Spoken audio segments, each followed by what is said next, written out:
Hello, this is Jim. Hello, this is Jim Schaefer, host and executive producer of Rip Rap, the academic book television program.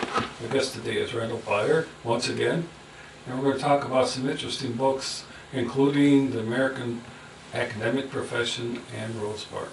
Welcome to Rip Rap. Glad to be here again. Thanks for inviting me. I thought we'd start first with this book edited by Joseph Hermanowitz, The American Academic Profession, Transformation in Contemporary Higher Education. And I thought this is a really interesting book because, if nothing else, it has an article by Teresa Sullivan, who was the provost at the University of Michigan and now is president of the University of Virginia. And went through some stuff while at the University of Virginia, where she got fired for a short while. No kidding. Yeah. But rehired. Rehired. It was really historic standoff, and the woman who had engineered her firing later apologized and withdrew, shifted over.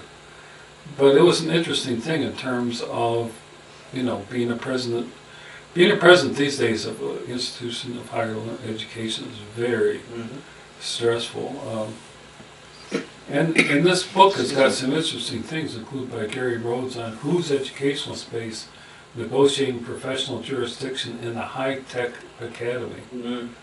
Those are loaded words. Who's going to run the... Who's going to run the show? Who has whose territory? Yeah. Well, this is, it is transformational. Although I guess transformations happen in some cases over a long period of time. It's not like shifting from the right to the left side of the traffic, and Sunday you're on the left and Monday you're on the right. But I hear power play in the background here. Well, it is. But it's, who has... Because the key word is professional jurisdiction. Yeah. Who's going to own this process? Yeah. And who's going to shape it? Well, I know faculty members have constant discussions, especially regarding technology, in terms of the security, for instance, of technology, or the fear of infection, if I can put it that way. Every technology group does not want their campus hacked, to put it in loose terms. But that set of rules creates some issues with intellectual property and freedom of information and freedom of, how do you protect your files, and encryption and things of that nature. Defines your position and role. Because that's what he talks about. Professional jurisdiction, managed professionals, and managerial professionals. I find it interesting distinctions. Are concepts that can help frame our understanding of faculty's changing position in the academy and of the contested and changing nature of educational space. And everyone who's teaching is very well aware of that. Who's defining what? And he raised these issues. What educational spaces are identified in the discourse, and what is the priority among them? Because we were just talking about the gamelan thing, who decides what's important? To what extent and in what ways are professors featured in these educational spaces? To what extent and in what context is learning discussed? How is it defined, and are professors identified as being central to learning? What expertise, pedagogical and technological, is discussed and validated in regard to instruction and learning, and who is identified as having that expertise?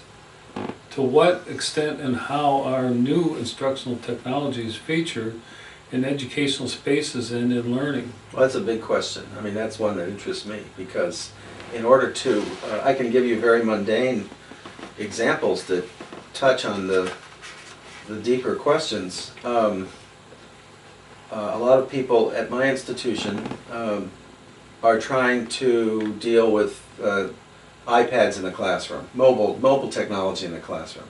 But iPads, of course, are very popular. And Apple has a product called Apple TV, which transfers, runs their own sort of proprietary TV through Wi-Fi.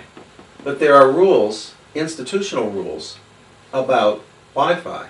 So that particular program is not supported because it uses Wi-Fi, and it could be a question of bandwidth, it could be a question of security, but if you were tethered with, say, an Ethernet wire, if you were using a wire, the restriction would not be there. It's a Wi-Fi thing, through the ether. But it has to do with capacity and other things that are technical issues that the instructional technology people legitimately are concerned about. But who has the upper hand? I mean, in terms of how do you come to who has the priority? Because if you're teaching, and if you're going to advance teaching, we live in a society that is putting it has a positive spin on using technology. I mean, especially in higher education, technology is seen in many ways as a good. Or you experiment and you use it, and I mean, we're completely caught up in the computer and information delivery and whatever electronic world, and yet we need to be able to support it. But there are these trade-offs. And using technology can be an intoxicating new idea. Mm-hmm. The problem is, how's it going to be structured? Who's going to support it? Mm-hmm. And is there enough hardware and software to equal to the capacity of what the students and faculty need? Yeah. Which is the same thing what you're saying. And for example, at the college I teach at, they want to go into computerized, instruction of writing. And so they were going to do a pretest using this one bit of software. And there was elaborate arrangements made for my class to move to another classroom, so it could be in a computer classroom, so it could do this The computer access, right, at the computer. The problem was, no one showed up who could run the students through the test, and I wasn't trained on how to do it. So we sat there and did our usual class. This is the irony irony of the mundane. And when I inquired of the dean, well, what happened? He said, it's your department. He doesn't know anything about it. So we lost this opportunity because there wasn't enough backup support to run this thing that they said they wanted to do. Yeah. And that really bothers me. And another thing is that until colleges provide computers to students so that you can guarantee that they have this hardware and software to participate, I'm really reluctant to use computerized programs because I've had so many students who don't have computers, or what I find really bizarre, they have a computer but no printer. Or they have old software. I don't know how many students I have who don't have, Microsoft Word. Right. These are all serious, legitimate, big issues, and it creates almost a kind of class structure even within your own institution. Yeah. Those that have and those that have not. A big divide between the ones that have and the ones that do not have. Yeah. And if they do not have, they cannot participate. Yeah.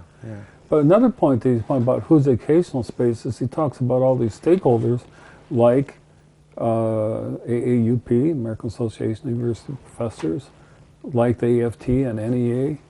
And then you've got the League for Innovation, all these people think you ought to do all this and that, but, and then the Association of American Colleges and Universities, AAC and U, everyone's got these ideas of what ought to happen, but they need to coordinate it because you're in one space. When it all comes down, it's not like an individual thing. It has to work, and that's the point that he's making. Right. Is the new 21st century liberal education also focuses on learning outcomes identified by employers. But then who's going to pay attention to what's going to happen? The allocation of resources is a major background system to a book like this. And it's amazing how we as a culture, society, have increasingly found ways to spend money to the broader, corporate system networks designed for convenience. I'm talking about mobile phones, mobile technology, all the things that students pay for outside the context of fees and whatnot. I mean, it is not unknown, it's not uncommon for students to be paying, $1,200 a year, $100 a month for their basic cell phone technology, which is a phenomenal communication device. You can do a lot. I mean, I don't think you as a writing teacher would want them. You can't write. You can write literally, but you can't really, write full documents easily on that small of a device. But you certainly can on other mobile devices, and yet the cost behind this and the allocation of the resources to support it is a major stumbling block in terms of allocation of. Well, in terms of pedagogy, the classrooms themselves are changing, to smart boards and laptops, projectors, and Elmos. But then there's the question of the ongoing support to replace and upgrade, and that's not happening. Yeah. So several years ago was to have smart classrooms. That's Still kind of there. breaking down. Yeah. Because it's the original equipment that's there. Right. But then it's got to be replaced and updated. And then you also have to learn how to use the stuff, and there's not really much support showing the professors how to use this. And there's also stuff like Blackboard, in terms of ongoing pedagogy. Ongoing, right. Yeah. Course modules that are completely online. Yeah. And so then people... and teaching through that. But I find that interesting. Whose educational space is it? Yeah. Well, the subtitle is transformation. Yeah. So that's where he's going. I noticed that he has a chapter on anomie, the sociological term that kind of describes what happens when you find yourself in maybe a new society or a society that's undergoing change where you don't necessarily understand or are up to speed with the new norms. And there's a kind of disjunct between that's a chapter Baier man. Yeah. And it was kind of interesting because what he's doing is he's tracking faculty expectations in terms of research, in terms of output, and things of that nature. I'm talking about written output, articles, journals, peer review. The whole thing that makes you a legitimate, quote unquote, legitimate actor in the profession. Well, there's two opening statements he makes, though. One is a social system is always in a state of change. And then he talks about structural lag. Structural lag, yeah. So you can have all the ideas you want, but how much is that change affected by structural lag where the organizational structure of the institution is not equal to it? The teachers, the faculty themselves are sorting out what does this mean? Right. Higher education is not known for being able to turn on a dime. It's the aircraft carrier that takes miles or the freight train with 100 cars. You just can't stop it. But it takes they're constantly redoing their mission, and these things take more than a year or a few months. It's a process of a couple years, and it's in some cases slow going. And in the meantime, the students, they're coming in on a 4-year cycle or a 6-year cycle. Things change underneath the surface in a much faster way. Well, I found it interesting, if we're talking about transformational change, is anomie is the result of a divide between achievement aspirations among members of a profession and the profession's capacity to recognize individuals for their contributions. Mm-hmm. And that is very true. How do you recognize what someone has done? They may have come up with a wonderful idea, but how do you recognize that? Well, one of the big things here is this whole nature of notion of assessment, which, you may bristle at it first, but it sort of almost goes back to a classical intellectual quandary. How do you know when something is what it is? How do you really prove something? You can say, oh, that person's, done this, they have this output, but who's judging it? And who knows its impact? How do you tell its and impact? He talks about the conceptual framework in the issue of recognition, because recognition from those competent to judge a contribution is the prime indicator that an academic has fulfilled the institutional goals of higher education to extend certified knowledge. Yeah, that's the whole notion of peer review right there. Yeah. Yeah. So it's a fascinating thing. I If mean- you're going to have change, how do you recognize it and how do you measure it? Yeah. Yeah. And how is that going to occur? And then how do you study it? How do you, because that, studying it may require change in itself Yeah. for different methods. And he talks about, the selectivity of the findings to be able to do that, and It seems like books on transformation of higher ed are constantly there as higher ed moves through time. I mean, have you ever known a time when there isn't a book about the transformation of higher education?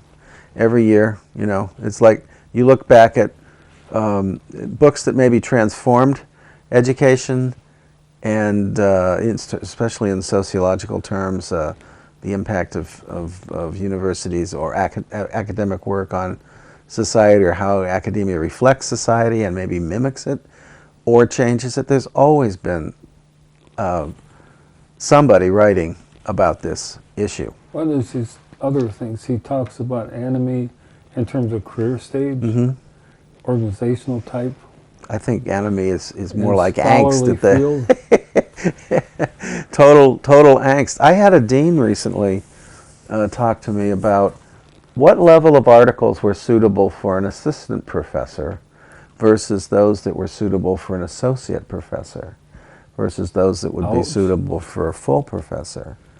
And so it wasn't about output, it was about the value of the venue where these things were being produced and the level of quality. And she was talking about, growth and skill and knowledge of the field and whatever, and looking for that kind of a thing. I was, I found her question problematic on a couple levels, problematic in an interesting way, because I felt it was a fair question, but I thought it was kind of based on a lot of prejudices about this hierarchy that we live within. So I don't have an answer for that, but it was. Here's something that is really a bit unnerving. Hermanowitz says anime is a pathology of organizations and institutions, and is transmitted and experienced as a pathology in individuals. And I think that's like you're saying, the angst between you want to be and where you are, and how can you get there. And Right. if you don't see a clear way, then you're into this. And he said it's apt to rise in periods of major structural change. And while there's always been interest in change, I think people understanding that the degree and velocity of change going on in our society is causing the need for much more conscious awareness of how do you respond to that. Yeah. And the intellectual portfolio, so to say, is not as easily adaptable for that. But he said that the remedy is to bring about a greater alignment between present and future expectations. Even as he's arguing for transformational change. Well, he's probably setting us up for his second book. Yeah. But I thought this was a very interesting book. And then Teresa Sullivan's point was the thing about professional control in the complex university maintaining the faculty role, which I thought was interesting. And I've always been impressed by her anyway. And So she's coming in as a president who's speaking for the faculty. who's aware of the importance of the faculty. Yeah, right. It said American institutions of higher education share a common interest in teaching. And I think that says a lot in itself. Because they espouse a variety of different missions, including research, patient care, civic, and K-12 research, outreach, entertainment, cultural experiences, economic development, among others. So this is another really fascinating statement that takes a while to think about. It's clear to me that the most valuable resource of the university is the time of the faculty. Without faculty, no part of the institution's mission can be met. The students will not earn the degrees, the patients will not receive state-of-the-art care, the research and scholarship will remain undone.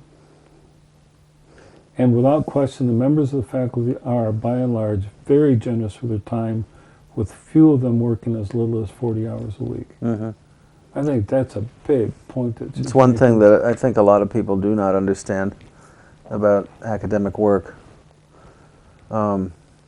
especially when you're in the context of a leveling of a leveling of various types of jobs in an institution, different types of activity in an institution. And I'm not saying that the faculty members are they're certainly in a more privileged position in terms of the university. There's no doubt about that. But I guess I'm going back to what Teresa Saunders is saying. Sullivan, sorry. I have a colleague named Teresa Saunders. Teresa Sullivan is saying about recognizing that that's kind of where it starts. It's the teaching mission. That is really what the core is. And that's important for a president to recognize. Well, and one of the other points she makes, which is a very big point, is that the academics of occupational control has traditionally been academic freedom, peer review, and shared governance. And the peer review is an absolute, like we were talking about before. She says it's robustly accepted within the university and vigorously defended. And you need that in order to keep the quality.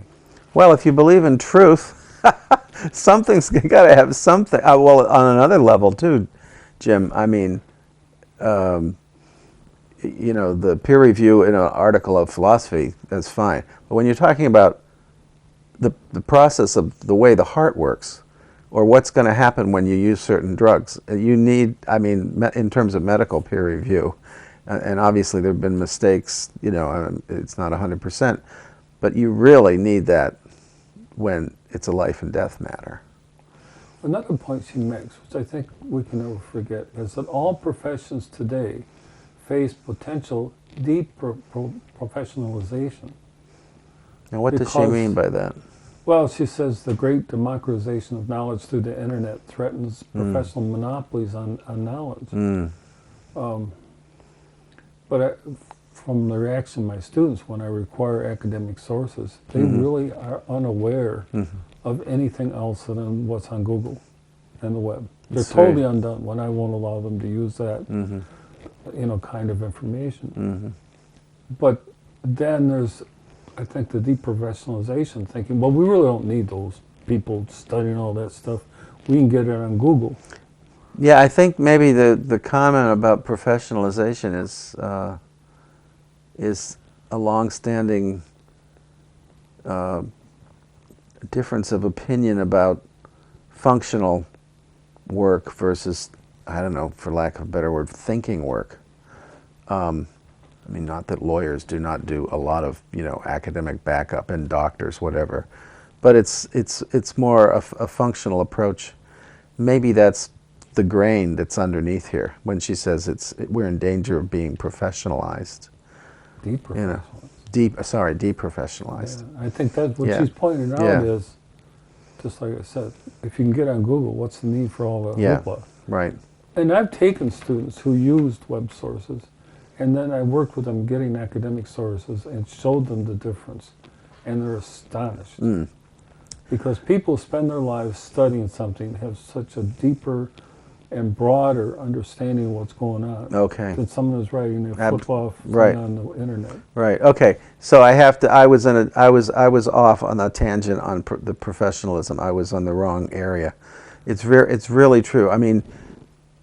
Deprofessionalizing the capabilities of a thinking teacher, a faculty member, a mentor, somebody who you work with as a student and learn from and learn with and interact with is, that historically it goes way back to that kind of depth, time on task, working through with the mind of but I think the underlying thing is challenging yourself. Transformational change. When you have big change, you can go backwards as well as forwards. Yes. And I think what she's Look at raising Iraq. is be careful, because when we're going forward, you could easily slip over Make- the cliff and go Yeah, backwards. yeah, interesting. Yeah. Well, we'll close it there. Yeah. Why don't we take a look at the Rose Martin book? Hard-earned lessons about kids, race, and life in America. One Rose Blooming by Rose Martin with Doug Truex. Not a ghostwriter, obviously, but a co-writer, or she told her story to him, no doubt. It's an absolutely fascinating story that I think there needs to be much more research on, where community organizers cause substantive change. Yeah. She was literally in the down and outs when she was a kid. She was alcoholic. She was abused. And I mean, really down and out thing. And then she packed up her kids and came to Ann Arbor and got involved with the Housing Commission, and then started Peace Neighborhood Center, which then turned into a multiple source social agency for all kinds of things.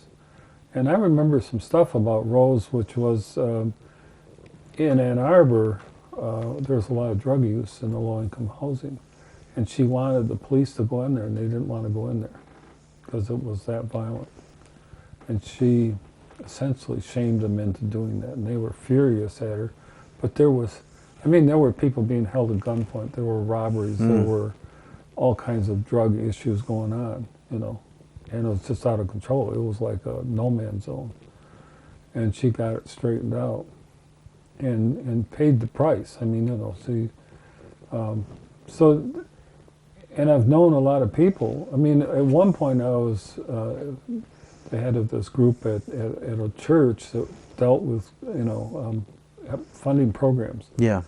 And we helped, it was Zion Lutheran Church, and we helped change they had a land contract into a mortgage.